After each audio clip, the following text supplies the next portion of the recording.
For me, wealth is being able to pass down assets. Assets. So then this follow-up question, would you, if they were forced to then sell that business, for instance, and they were then cash rich, are you calling that rich or wealthy? No, they're rich.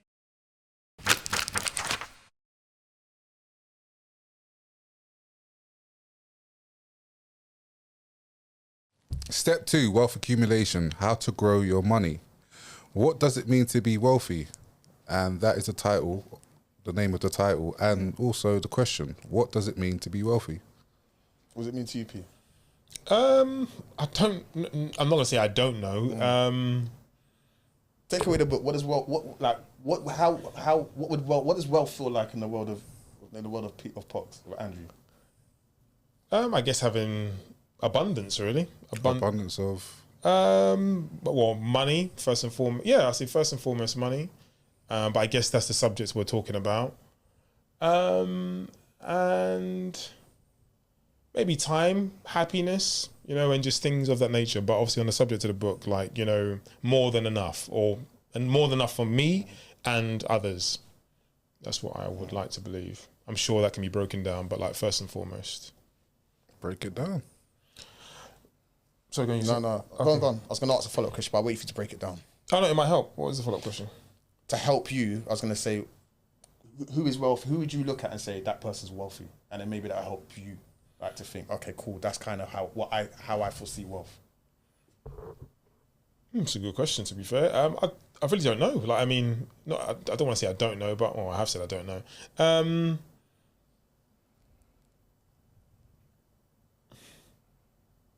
Everybody broke.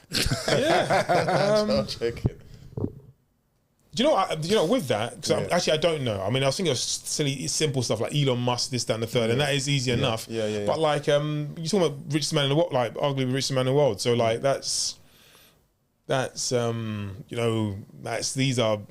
big step. You know what I mean? I'm sure that wealth doesn't necessarily have to mean Elon Musk money. There's loads of other people, and even amounts which would amount to wealth. Do you know what I mean?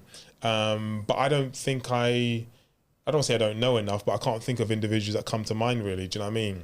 Jay-Z, I'm sure, obviously not, I'm sure. I know he hasn't got the same sort of wealth as Elon Musk, but I'm not too sure where they are in terms of like disparity. But I would say he is wealthy. I wouldn't say he's rich, he's wealthy. Do you know what I mean? But again, I'm not even too sure what his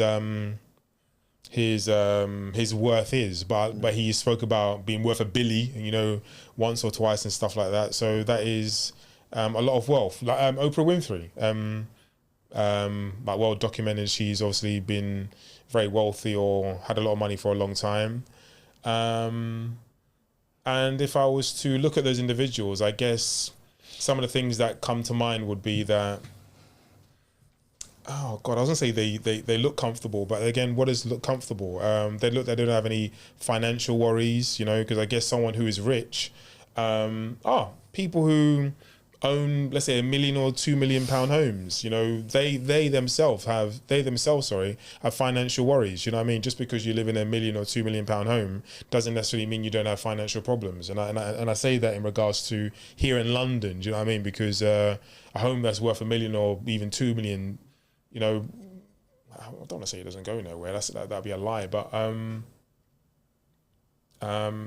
you can live quite close to people who own £1 million and £2 million home. Do you know what I mean? It doesn't necessarily mean you're not going to live. You're pretty much living in the same sort of like jurisdiction. Do you know what I mean? You're probably having very, very similar problems in some, not problems, but I hope I've made sense anyway. Enough sense. I hope I've made sense. Do you know what I mean? Or someone else can take the baton from here.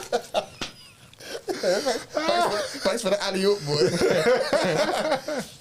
I'm spinning in circles. You want me to go? Yeah, go, yeah. Alright, cool. I think it is difficult. That's the first thing. So it's not even like, I know he's like, damn, which one? It's like, Andrew, so what does wealth mean to you? It's difficult still. I don't know, it's weird, but I think kind of with wealth, potentially there's potentially assets to pass down or assets in your name, or it's not just like, I see people that are rich as almost, and I can't remember the description of the book, but almost like one generation, whereas wealth could potentially be multiple generations. So I don't know, like I could win the lottery tomorrow, win 2 million, and I wouldn't say I'm wealthy. I might say I'm rich, but I might not say I'm wealthy because actually I've got that money, but I haven't actually got any assets or kind of I don't know, like a portfolio of things to almost make that kind of, if we put that money as wealth, to make that wealth grow or that money grow over a certain amount of time or maybe generations. I think kind of for me that's the distinction. Wealth is almost like you could potentially pass it down to generations, or it's sitting in some kind of asset class, whereas rich might be you I don't know, I could walk into Louis Vuitton and drop a bag and not worry about it, whereas I feel like you could potentially be wealthy but not rich, if that makes sense. So potentially, when you gave the example of someone's got a £2 million home, they might have that home, but they can't they can't book a holiday to Barbados because they haven't got the money to, but they've got that £2 million almost asset, which almost makes them wealthy, if that makes sense. I hope I made a little bit more sense anyway. Yeah, no, you're both, I'd equally say, right. I've seen wealth close up in the terms of the clients that I've got. I've got some clients that are very wealthy in terms of their homes, like you just said, is worth X amount, but they can't pay for certain repairs, or like, as you know, I've got a window cleaning business. Yeah. There's been a point where they've had to cancel the service for a few months because things ain't right. Yeah. Like the rest of us. But if you go to their house and look at their house is worth a shitload of money. Yeah. Like in a very high value part of London as well. And that is generational wealth, because that property has been passed down from generation to generation. Like it goes, but you can see the actual, there's something on top of the front door. You know, you got like the portrait of William Shakespeare or one of them kind of mans. One of those kind of things on the front of their house. And I believe it's their family member from back day. But it's been a part of the family from years upon years. So for me, wealth is like a family like the Warburtons or your Guinnesses or things like that, where that name is a strong name. They have assets within essentially a business that is continuously growing, on continuously earning money, but they may not have nothing to do with it, but just because that's their family's name and their business, they'll always have income coming in. That's it's an asset that's generating wealth consistently over time, and it's multi-generational. So 4, 5, 6, 7 generations down the line, they still have these assets. Whether, like you said, whether they can afford to maintain them or not is a different thing. But if they really need to, if they needed to sell, then they could have some essentially money. So for me, wealth is being able to pass down assets. So then this follow-up question, would you, if they were forced to then sell that business, for instance, and they were then cash rich, are you calling that rich or wealthy? No, they're rich. Okay. They'll be rich for a certain period of time, but if they can't maintain it, and that's what tends, I'm not going to say that's what tends to happen, but it is a known thing that maybe it goes down to like the 3rd or 4th generation, and depending how savvy they are and what they've been taught, they can lose it all, because they weren't the ones that built up that the wealth. They wasn't the ones that had to put in the growth or the work in, so they may not be able to appreciate what it is they have. So therefore, a lot of wealth is lost over generations. But I believe if you're taught right, if you're taught about money, if you have these conversations when you're young, it's not a taboo subject. Yeah, it's not a taboo subject. Then it doesn't become like an issue. It's just like, oh, this is just this. It is just that. It's just a part of everyday. Yeah, it's just like, okay, this is just what we have. This is what we do. This is how we maintain it. Nothing more than that. Like the royal family. Exactly. Exactly. So that's how I view wealth. Yeah, that's true. That what you said about, like, there's kind of like a, typically speaking, 3rd, 4th generation might fuck up the bag, for lack of a better term. I'm sure, have we read that somewhere as well as a collective in a book? Because I've either seen or heard that before, where it's like, build it up, maintain. Yeah. Don't like. Then they grow. The offspring grow up in that and don't appreciate. Mess up the bag. I think we've read that. I'm sure. Probably. Yeah, I think we've read that. I just don't know where we read it. Somewhere, yeah. Okay. Probably. All right, cool. So, rightly or wrongly, we all tend to make an initial assessment of how rich or wealthy someone is. And this is based on the material things they possess, like the clothes they wear or the car they drive. There was even a study carried out on behalf of the University of Toronto called The Visibility of Social Class from Facial Cues, which suggested that you can tell if someone is rich or poor simply by looking at their face. And that's on page 83. What signs do you look for that suggest someone is rich based on appearance alone? I would potentially looking at just the way they're dressed. Potentially, if they look like it's difficult, man. Because it's difficult. But if you were like if you could just go off physical appearance alone, then for me you might look at the way they're dressed, maybe the if they've got obvious kind of well-known brands which they've got on, even though I think I'm of the opinion that a lot of time can be a facade where people are just wearing the well-known brands, they're wearing their money. But also like potentially face, like, I don't know, because people get all their stuff done, their teeth, their lips, their nose, their this, their that. And once upon a time, it was only potentially the rich or wealthy who could afford to do that. Every Tom, D and H can go and sort it out now. Everyone's got these white, horrible teeth. And you know what I mean? Everyone all of a sudden's got these lips that like, anyway, let me go. Anyway.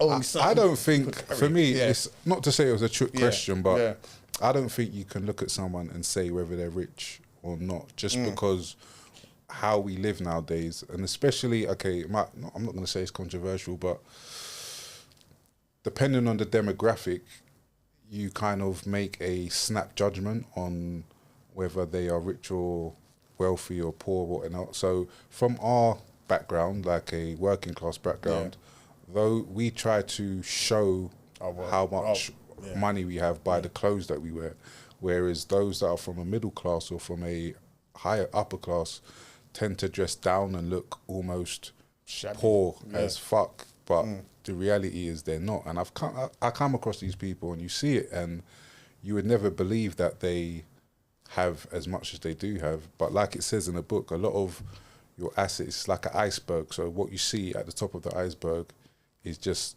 a small part. So it might be a car. Rich part. That's the rich part. You might see a car, you might see a little kettle, whatever, whatnot. But the real wealth is in property, it's investments and things like that. Which behind the scenes, things that you can't see. Behind the scenes. That's what real wealth is. That's what I personally class as real wealth.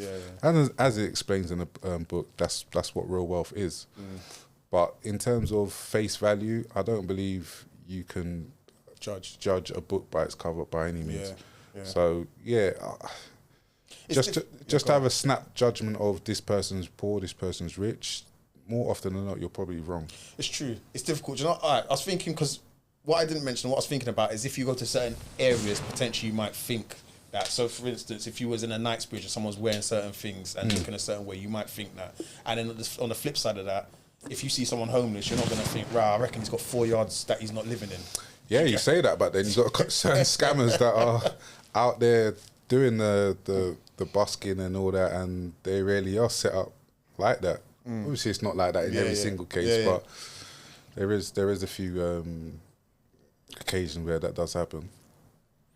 Yeah, no, I think like you said, I think it's very difficult to tell, because I sat there for a minute thinking to myself, what would be the cues for me? And the clothes one, I agree with you in some respect, actually, as to they sometimes give away someone might be comfortable, let's say.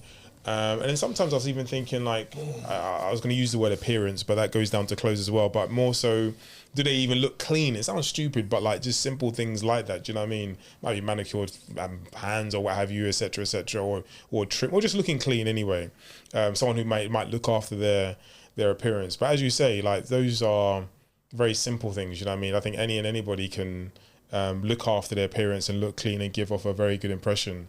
And I guess more so with myself, as to maybe thinking or even understanding someone might have a bit of wealth or a bit of money. Sometimes it takes a bit of time, and it's not necessarily appearance. I guess it's conversation and stuff like that. So, like you say, it can be a bit of a facade. Thank you.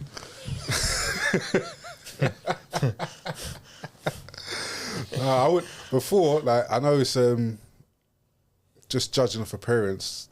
I always look at someone's shoes and, like, I know it's funny, but I look at someone's shoes and how they keep up their appearance. And again, it doesn't even mean nothing, because at the end of the day, someone can have a scruffy pair of shoes. That doesn't mean that they don't have money. It doesn't mean anything. But just going off the stereotypical judging by its appearance, I'll look at someone's shoes, or I'll look at how they've kept themselves. But again, none of that really actually matters at the end of the day. Yeah, so just an early memory. I remember when I was playing for Barnes Eagles, and I didn't know you played for them. yeah, for like a year. When Ollie was there. Yeah, or maybe for half a season I was there. I didn't know you played Something like that. Anyway. So I was there for a bit anyway. I'm sure you played them still. No, actually, New Hampshire. No, I know you played for AEW, but did you play for New Hampshire as well? No. Okay. I remember that name. No, Anyway, because Barnes was in a different league to the Harry. it was, yeah. Yeah, no, I played Barnes Eagles when I was young. That's what I mean. You would have been. Anyway, you wouldn't be playing Harry Youth League football to play them. Yeah, so Yeah, I played. that was when I was in Bush. Okay. Oh, so it was just after the London Youth Games, so year 9, year 10. Anyway, anyway, that's how I signed for them. All right, that's another thing in itself. I was just giving a timeline. All right. Yeah, that's fine. Cool. No worries. All right, cool. So, no, I just remember like 1 or 2 kids there. I think generally speaking, a lot of the kids there seem very comfortable. Their parents seem very comfortable. And again, this is off what I can see. But in fact, truth be told, it's not like I was talking to any and everybody there, but the conversations they would have like amongst themselves was like, I remember one kid, I can't remember his name actually. Yeah, I can't remember his name at all, but they would always say like this kid, his dad, always scruffy, but they have got it. Do you know what I mean? And I don't know why I'm not saying it always stuck with me, but I always remembered that like your appearance means nothing. Do you know what I mean? I don't remember ever looking at the dad and thinking, but like, remember, appearance means nothing. Do you know what I mean? For as long as you got it and you're comfortable, I guess that's all that matters. Do you know what I mean? Yeah. So yeah, appearance means nothing. So being rich mostly is associated with things that are visible to the naked eye, while being wealthy is a far more sophisticated concept, and trends tend to relate to the things we can't see. Having money can make you rich, but the decisions you make about what you do with your money are what make you wealthy. And that's on page 85. A rich person can only sympathise with your situation, but won't be able to put themselves in your shoes. And once you accept that the distribution of wealth is not designed to benefit everyone, you will not hold them directly accountable for the wealth inequality we face. Wealth distribution is universally uneven, and you can even go as far as saying it's quite frankly ridiculous. And that's on page 86. Do you have any ideas on how you would change the wealth distribution if given the chance? Good question. Not a clue, honestly. Fair enough. Okay, if you might not have a clue, but what would you... If you could wave a magic wand, how would you change the wealth distribution?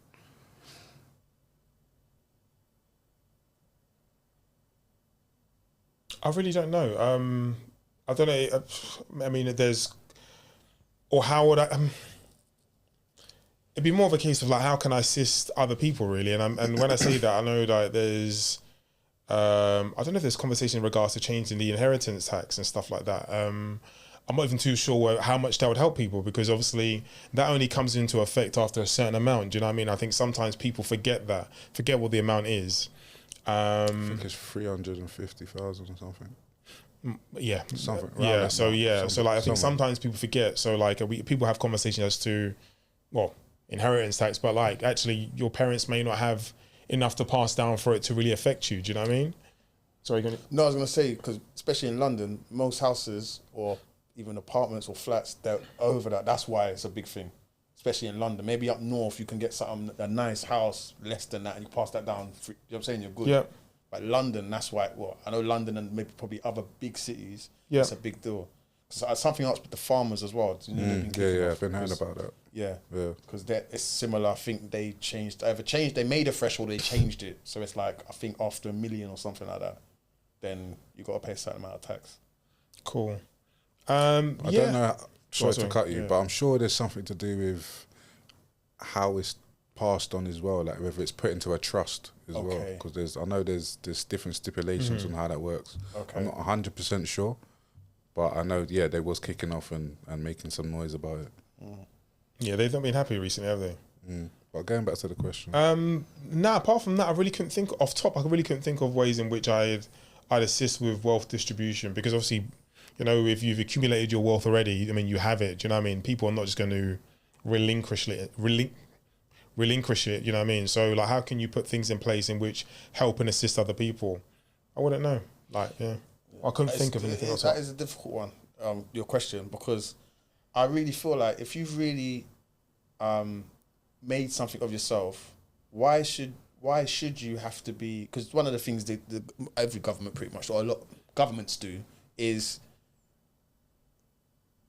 oh, we're gonna tax the wealthy more, we're gonna do this kind of thing. And it's like, but some people have really got it from the mud. Do you get what I'm saying? It's like, so why should they have to be penalised for making something of themselves? And generally speaking, if you're moving up kind of the economic scale and you're trying to make something, so there's all this thing about, you know, do better for yourself with, like, you know, all this, but when you do better for yourself, you then get hit with, seems to be more tax penalties, this, that, and the third, and it's like, it's no win. Do you get what I'm saying? Yeah. So I'm not, one of the things I'm not for is kind of, well, you've got money or you've got wealth, whatever you've got, we should take more from you. I'm not with that personally. Like, I just feel like, as it says in the book, he doesn't say it like this, but you're kind of dealt the cards you're dealt, and some get a lucky draw, some get a medium draw, some get a really bad draw, and you just got to try and do your best to even out your odds, if that makes sense. Alright, so what about from a morality standpoint, where a lot of wealth has been built on the back of other people's labour? Okay. How would you feel about that? Yeah, I mean, I was thinking In about terms of that being redistributed to those that are, you could say, technically due. Yeah, I'm all for that. Imagine. Yeah, I'm no. I'm only asking questions. I believe in that. I mean, I don't know about how much more I have to say in regards to that, but I believe in that. Do you know what I mean? I feel if you have gained or benefited off someone else's hard work, and if we're talking about slavery, getting straight, all that type of stuff, then I don't see why not. But even away from that, I'm happy to continue. But even away from that, I feel you can, like, I don't know, like provide not incentives might be the wrong word, but like, I don't know. We're going back down the road of like creating opportunities, and I don't know what that does in some respect, you know, because people have to take those opportunities. You know what I mean? Back to I don't know. Do you know what I mean? Back to I don't know. I don't want to go in a loop. Do you know what I mean? But like, as to like the distribution of wealth, due to slavery, this, down, the third, 100%. 100% what?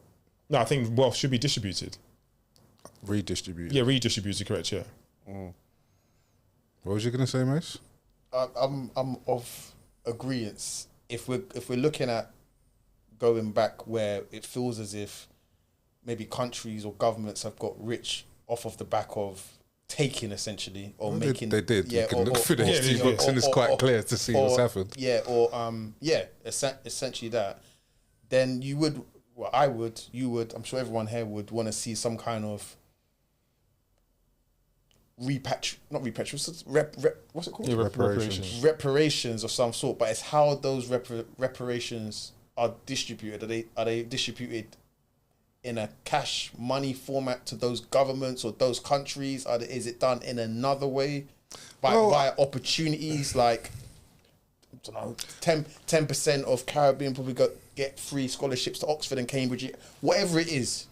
Nah, do you get what I'm saying? Cash, bro. Yeah. Straight but then cash. who's that cash going? Bruv, you know some of these governments and countries are corrupt as Well, let's put it this way. Put it this way, go on. The people that had slaves and things like that insured those slaves, and they were still getting paid for those slaves because they couldn't have slaves. They were still getting paid cash. Yeah. I didn't know. Up until recently. Yeah, that's that's the point. On an annual basis or something. I don't know if it's annual, but up until recently. Annual or monthly I or knew about the whole bi-monthly. thing about paying off the own. I know about that, but They're getting cash, so why? If it was flipped on the other side, why would it have to be I wonder if we should get it in education, or I wonder if we should get it in bonds and What? stuff. Okay. No, get What it how about- you live. Like, what let's get that But paper. Do you know my what I'm worry saying? is that money just doesn't do anything. Do you get what I'm saying? Because it goes in the hands of the wrong people. No, of so course. what about, like, for instance, like you've got, let's say, for instance, sugar. Yeah. What about like some of the biggest sugar companies? What, Tate and Lard, is that one of Yeah, them? yeah. What about some kind of ownership to governments in? Do you know what I'm saying? In the countries which have been. Or just get everyone get shares of that company. That's what I mean. So this is what I mean about thinking, not just because I'm just worried. Here's, I don't know, 100 million, 1 bit, whatever it is. Owner at the time, boy, my wealth set for 10 generations. Do you get, like, how is that gonna be? Is it? Yeah. That's what I'm worried about. Well, that for me, that boils down to education. I think if that was to ever happen, if that was to ever be a sanction, so to speak, I believe that, and it's almost, it's an idealistic way of thinking, but I think the approach should be education before anyone would get anything. So you wouldn't just be given this check, because as we know, most of the time, as you know, like when someone wins the lottery or something like that, they don't have Spunk them. money. Management. kind Money of management. tools, yeah. So therefore, the money goes straight back into the market and back into the hands of the already wealthy. So before you receive anything, then you should have an education on to know how to handle money before you actually receive it. I mean, again, it's an idealistic way of thinking. If you could wave a magic wand, I don't believe it's going to happen anytime soon. Or do I genuinely think it's going to happen? Think it'll happen. I doubt it. But again, this is why I'm not saying it's a real concept, but at the same time, it's a thought process, or it's a thought experiment that we can toy with. Do you know what I mean? Yeah. It ain't gonna happen. You got people like this Jacob Rees-Mogg guy, boy. I don't know if you lot saw his comment one time. Who's that? Is he like an MP? I know who he is. But I he don't want said to say too something much mad about him. like, I can't remember, he was having a conversation on those debates. He said something mad like, I can't remember which government should be thanking Yeah, he did. Yeah, the British for colonizing or another. for making sure there's order and, you know, proper ways to conduct yourselves in these countries. That anyway, That wasn't that long ago, to be fair. madness. Okay. We're stabilizing economies and governments in these countries and madman. Yeah. All right. So the richest 10% of households possesses 43% of all the wealth in the UK, which leaves the remaining 90% fighting over the 57% that's left. To put things into perspective, the wealth of the richest 1% of households in the UK between the 2018 and 2020 was more than 3.6 million, while the wealth of the poorest 10% of the households was 15,400 or less. That's on page 87. So, by virtue of the type of assets people own, those who have seen the sharpest increase in their worth are those who hold financial and business assets and receive a high level of return. And that's on page 88. And goes on to say, if you think back to the hierarchy of needs, and that's on page 62, this could be explained by the fact that people often prioritize their basic essentials. For example, someone with limited resources might choose to buy a home as it offers a security and safety instead of putting money into the stock markets. And that's on page 89. If you now received a large windfall of money, where would you invest it? Question. Go on. No, do you know the truth is, I really don't know. Because I'm not like I don't know whether it's privately or on the podcast before. And I think we might have had this conversation even last episode as to like, no, it was last episode. I don't want to. I was gonna say anyway. As to whether you put your money in real estate or whether you put it in the stock market.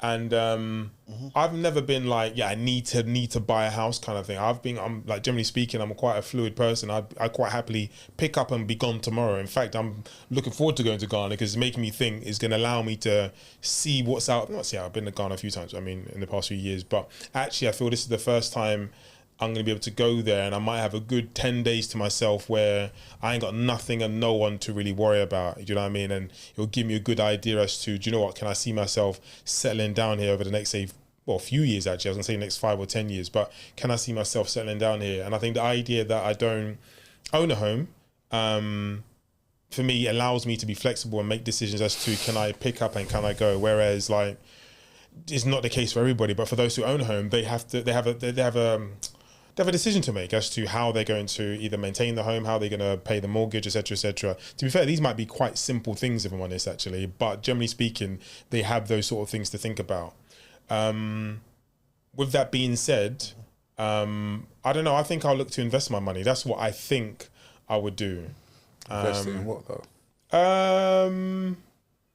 I think the easiest thing to say will be the stock market. Do you know what I mean? I think that will be the easiest thing to say. And there's even, for me anyway, because I've been thinking about this for a very, very long time as to what type of stocks I would buy. Not specifically, would I buy a dividend-based stock, or would I buy like a stock that doesn't provide dividends? You know, and me personally, I think about dividend-based stocks quite often actually, and I know they don't. Not all of them. I'm not saying they don't pay out a lot, because it obviously depends how much you invest. But I feel if you're continuously investing in what might be into a dividend-based stock, at some given point, it gets bigger, it snowballs, and allows you. And if you're reinvesting it back in, that pot becomes bigger. Because I follow a number of different people who have spoke about their, I don't know, their 1 or 2 or 3 up to like 5-10 year journey in terms of investing in dividend-based stocks.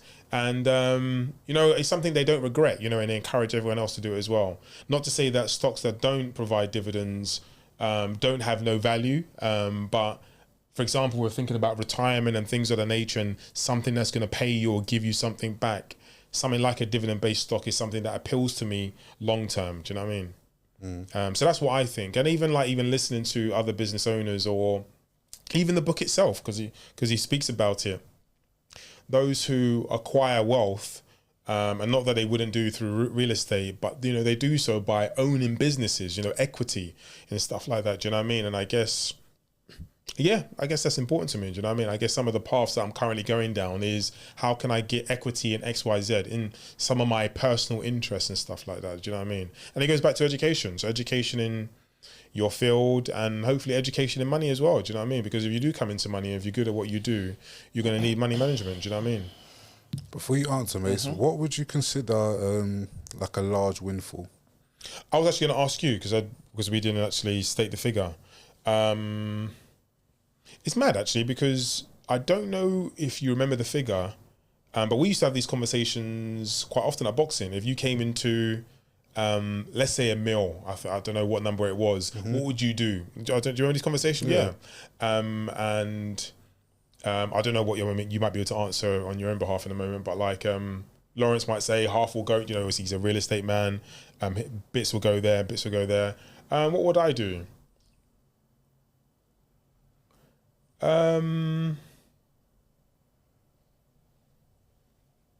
think it would weigh more so into stocks and things of that nature. Stocks and things of that nature. Maybe, I don't know, maybe I really don't actually, you know what? I don't know. Yeah, I don't know. And there's nothing wrong with not knowing. But the question was, what would you consider a large windfall?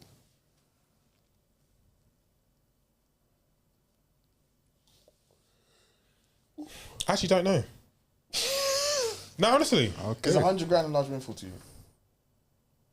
It's a decent amount of money, but I wouldn't call it. Man is dodging questions like a politician. Is it a large windfall for you? I don't think so. No, not really. For me, 100 grand is a large windfall. Okay. Is it for yourself? No. Yeah. I don't consider it, no. I've answered the question. Did you? Yeah, I did. I said no. Okay. My turn? Yeah. All right, cool. If you received a large windfall of money, where would you invest it? I'd try and diversify. So I don't, as you mentioned about education, I would need more education. I'd probably, I think the book talks about, what's the role of a hedge fund manager? What's that? What's the role of a hedge fund manager? Basically, make your investments, essentially. They make your investments for you, right? Yeah. Yeah. So I'd either try and get myself educated, but I'm not very good with, understanding everything about the stock market, stock shares. And I don't think you need to be an expert, to be fair. You guys have, you know what I'm saying? You how can I put it? Anyway, people out there dabble or and made some money and whatnot. But I'd want to invest because it's important to diversify. So I would probably invest in some real estate, in property. I'd also want to try and get into the stock market, bonds, like I'll just diversify basically. I'll try anyway. That would be my aim. Large windfall for me is 2 million and above. And the reason I say that, I feel like $1 million. That's when we talk about rich and wealth. I always think about $1 million probably gets me a nice house paid off and you're for my family, and then it's like maybe private education for kids. For how long? Exactly. That's what I mean. Like $1 million for me would just, unless maybe I need the education to make that $1 million easily double, triple, quadruple. But I'm just thinking short term, secure kind of a house that I don't have to ever worry about for the family, which can be passed on.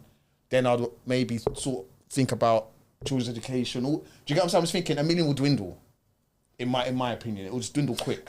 Yeah, when we was having those discussions, it was quite easy to spend $1 million. It was very. I'm not even too sure $1 million was the figure, but I mean, whatever the figure was. Yeah, it was like you could put 250 here, another 250 there, and pretty much 100 there, and maybe 300 over there, and you're pretty much done. It's just like not to say I haven't got nothing to show for it, but you can easily spend $1 million. It wouldn't take long. I feel like with $1 million.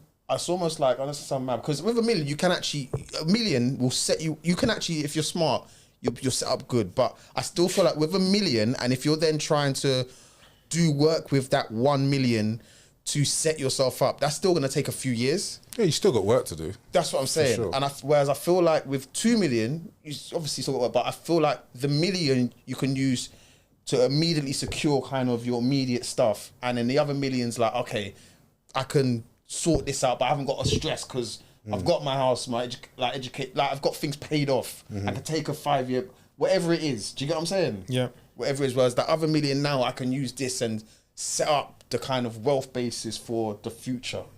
That's how I see it anyway. Cool.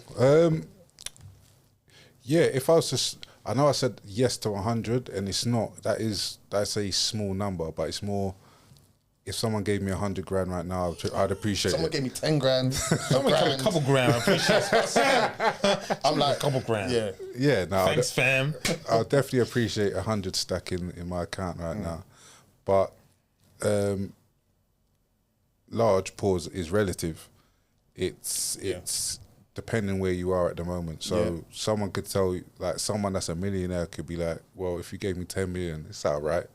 It might scratch the surface, but it's not really a large windfall. So it just depends on where you are at the time. But thinking big and thinking like expansive, then yeah, definitely I think how I would distribute the money is investing in stocks and shares. Like you said, spreading it out across the portfolio, so getting bonds, buying into startup companies. Yeah, that's the other thing I was thinking about. And also, but buying certain life insurances and stuff like that, because that's going to accumulate wealth for your family. Yeah, 100%. So yeah, I think there's many ways. This book definitely gives you some ideas, but there's many ways of investing your money. Obviously, we all know investing in yourself is the most important. So investing in education on how to use whatever that large number is and how you can start from that stepping stone and double, triple, quadruple it.